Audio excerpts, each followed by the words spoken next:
before I present anything, I'm again going to save. Here we go.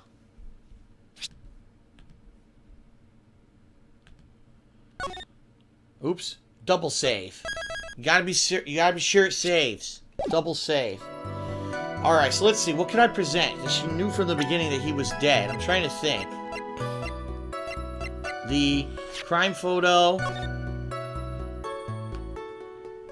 I'm thinking all the way back to the beginning of the case. Remember one of the first times that she testified, we said there was a glass of juice and the bottle was full, which I guess what they're saying is that bottle isn't full, even though it looks full to me. And they said that she poured herself a glass of juice when she entered the room. Now, originally, right? Originally, her testimony was that she thought he was alive and she poured him a glass of juice because he looked like he was tired. She didn't see that he was dead. She thought he was just sleepy or something. Later on, she testified that she had poured the glass of juice for herself. Well, what I'm thinking is her original testimony. She poured the glass of juice because she thought he was alive. That would contradict his testimony that she knew that he was dead. Let's try this. Thank you so much for taking the time to testify, Mr. the Killer. What is the meaning of that attitude? When Adrian Andrews entered the victim's room, your client had no idea that Juan Carita had been murdered. But how? How do you know that? From this wine glass, Your Honor. The glass? Mr. the Killer's supposed client thought Mr. Carita had only fainted, which is why this glass of tomato juice was poured for the victim. Wasn't that just a part of Adrian Andrews' calculated plan? That is not possible, Your Honor. This glass bears the fingerprints of that person. Had this been planned, they would never have left their fingerprints behind. I see your point. Mr. Edgeworth, what is your opinion? Strangely enough, I had the same exact thought just now. Witness, how do you explain this strange phenomenon? Isn't it a waste of time to ask about such a minor detail? It's not a very important point anyway, correct? I'm afraid you're mistaken. If Adrian Andrews really is your client, as you claim, then your client should have knowledge of Mr. Carita's death. If not, then that could only mean that Adrian Andrews was never your client at all. Rubble, rubble, rubble, rubble, rubble, rubble, rubble, rubble, rubble.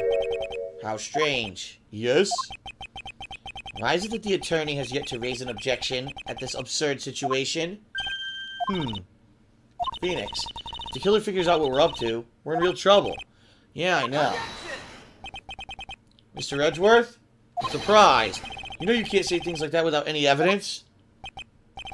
Ah, sorry. That sounded like an awfully weak objection to me. Anyway, I'm positive there was a contradiction in that testimony.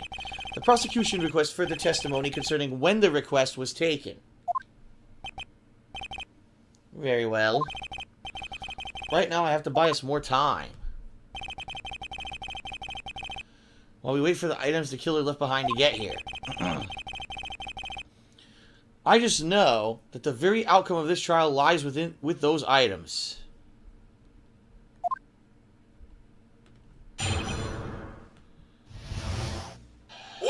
Whoa. I clicked on something on my laptop and started playing some music. Alright, sorry about that. Alright, request taking. This request came to me, about a week ago. It was a request for my services on the night of the award ceremony. We met at a certain bar to discuss and finalize matters. That is what occurred. I trust my memory, and I believe I have made no mistakes. So you physically met your client, huh? That is correct. Meeting one's client is the first step to building trust, in my opinion. I see. Well, Mr. Wright, your cross-examination, please.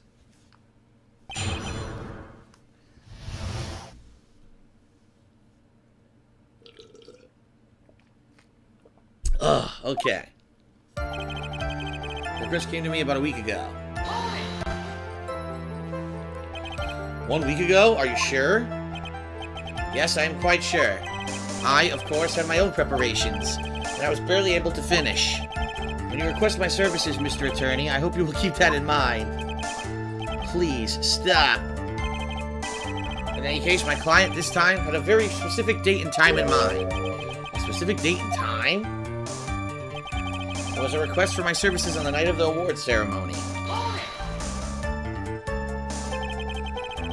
Do you ask why on that specific night? No. I try to fulfill all the conditions of my client's request. But as for why, I only had my suspicions. Your suspicions, huh? So what are these suspicions you had? Why did your client request that night? I'm sure it was all for the bear. The bear? My client spoke of it. I'm sure there will be a bear-shaped figurine in Juan Carita's room. I would like you to retrieve that item for me. You must be talking about this bear puzzle. Inside that figurine was a suicide note. Naturally, the victim brought it with him to his hotel room. He was planning on publicly disclosing its contents at the press conference after all. That is correct. And if I had not done the job that night, I would not have known where that bear figurine was. I see. Well, Mr. Wright, was the testimony just now of any importance? Of course it was very important, I just don't know why. Here, let me save.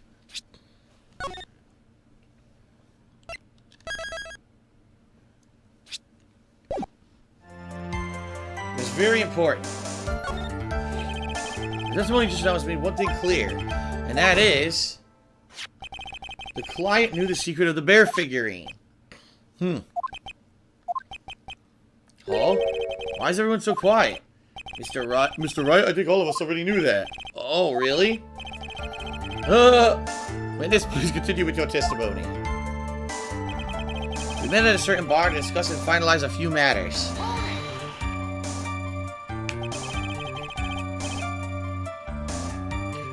So you physically met Adrian Andrews, right? Nothing. Of course I did. What was that? What was with the brief pause? That's further, of course. Witness! I would like for you to give us a few more details. I always meet my clients as a matter of principle. I had never taken a request by telephone or mail. And why is that? That's because I value the trust between a client and myself above all else. And the only way to establish that is to speak to the client while looking them in the eye. Well, Mr. Wright, was the testimony just now of any importance? Look at them in the eye.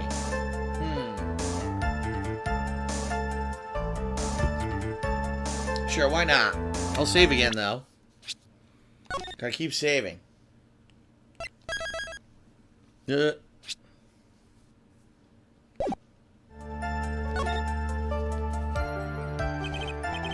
Of course, it was very important, Your Honor. If Mr. the Killer had met his client before the murder, then it's unlikely he is mistaken. So you're saying that his client really was Adrian Andrews? I guess so. You see, it's just as I said. I'm so lost. Who the heck am I supposed to be helping here? Calm down, Phoenix. Think carefully and relax. Now then, will the witness please continue? That is what occurred. I trust my memory and I believe I have made no mistakes. So your client was Adrian Andrews. That is correct. Well, he says the two of them met, but if they did, then there shouldn't be anything wrong with the killer's testimony. Well, it doesn't seem to be anything strange this time around. You have to draw more information from him, but you can't try his suspicion. If you do that, you should be able to find a flaw in his testimony somewhere. Talk about a delicate balance. Here's what I'm thinking. One of those times that I pressed him, and I said it was important, I was supposed to say it wasn't important. Let's try this. You physically met her. Of course I did. We'll press further. I'll always be my clients as a matter of principle. It's not important. Alright, let's see. Why he meets his clients is not important, and that wasn't the point. Witness, please stop sidestepping my questions. What do you mean by that? My question was, did you really meet Adrian Andrews in person? I've already told you, Mr. Wright, I did. It was only through talking with him face-to-face that I began to trust him. Him? Wait a minute. Is this a typo, or did he just slip up? Saying him. That's when I thought I could trust this person as a client. True what they say about talking face-to-face. Well, Mr. Wright, was the testimony just now of any importance? I'm gonna say yes, because he just said him, not her. Of course, it could be a translation typo, and that could totally botch the whole case. Ugh.